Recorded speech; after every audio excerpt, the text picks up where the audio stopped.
They advocate against America and on behalf of terrorism. We've seen it before. And now they'll be sitting on the Supreme Court.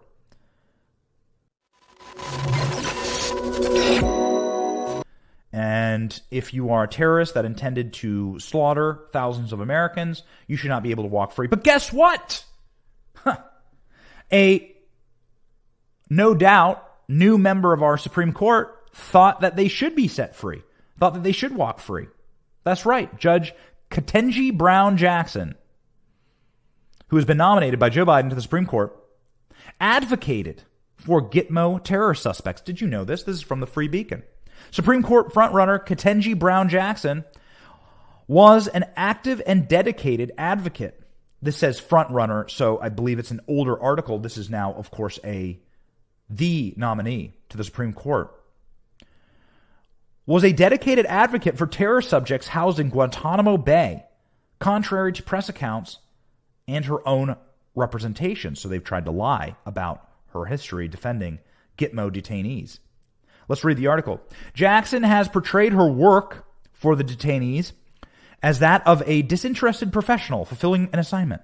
But the Washington Free Beacon's review of the court filings dated back to 2005 indicate that Jackson was a deeply committed equal treatment activist on behalf of the terrorists. Oh, good. She's going to be sitting on our Supreme Court. That's going to be awesome. This is going to be great.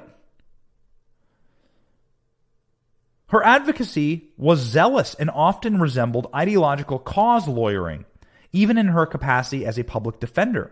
At times, she flirted with unsubstantiated left-wing theories that were debunked by government investigators. On other occasions, she accused the Justice Department lawyers of egregious misconduct with little evidence.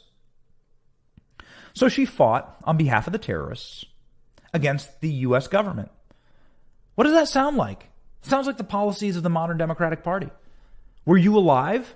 Are you more than 2 years old? Then you saw the summer of 2020 where people terrorized our streets, burned stores, people died. These people were terrorists, and they were designated a terrorist movement by our own Department of Justice, Antifa.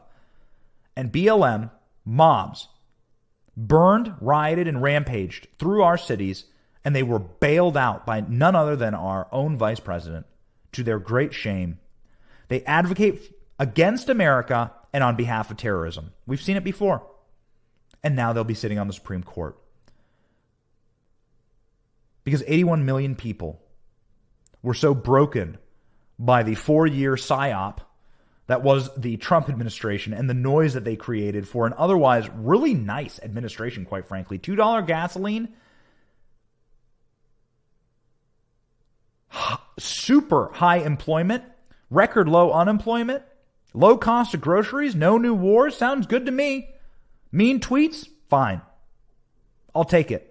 You don't like his skin color? It was too orange? Fine. I'll take that. And I'll take my 401k booming. Stock market soaring through the roof. Best American economy. It's certainly in my lifetime, maybe in the last 100 years. Yeah. Yep. They broke these people. And now here's what you get. An activist for terrorists sitting on the Supreme Court. That's what you get with Joe Brandon. As a federal prosecutor, Jackson represented Guantanamo detainees accused of attacking U.S. military bases in Afghanistan. She continued to advocate on behalf of the detainees and attack Bush-era detention policies in the Supreme Court after she left public service for private practice.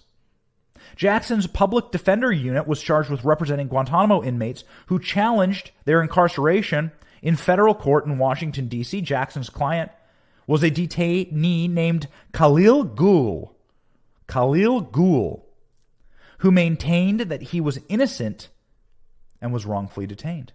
I had a job in Mr. Karzai's government, and I have done personal favors for the Americans who helped them, Ghul said in a 2005 court filing made by Ketanji Brown Jackson.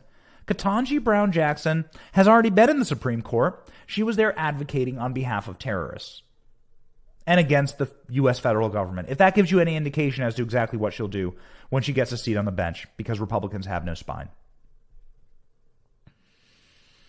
So embarrassing. Well, I mean, if you want to talk about Democrats and their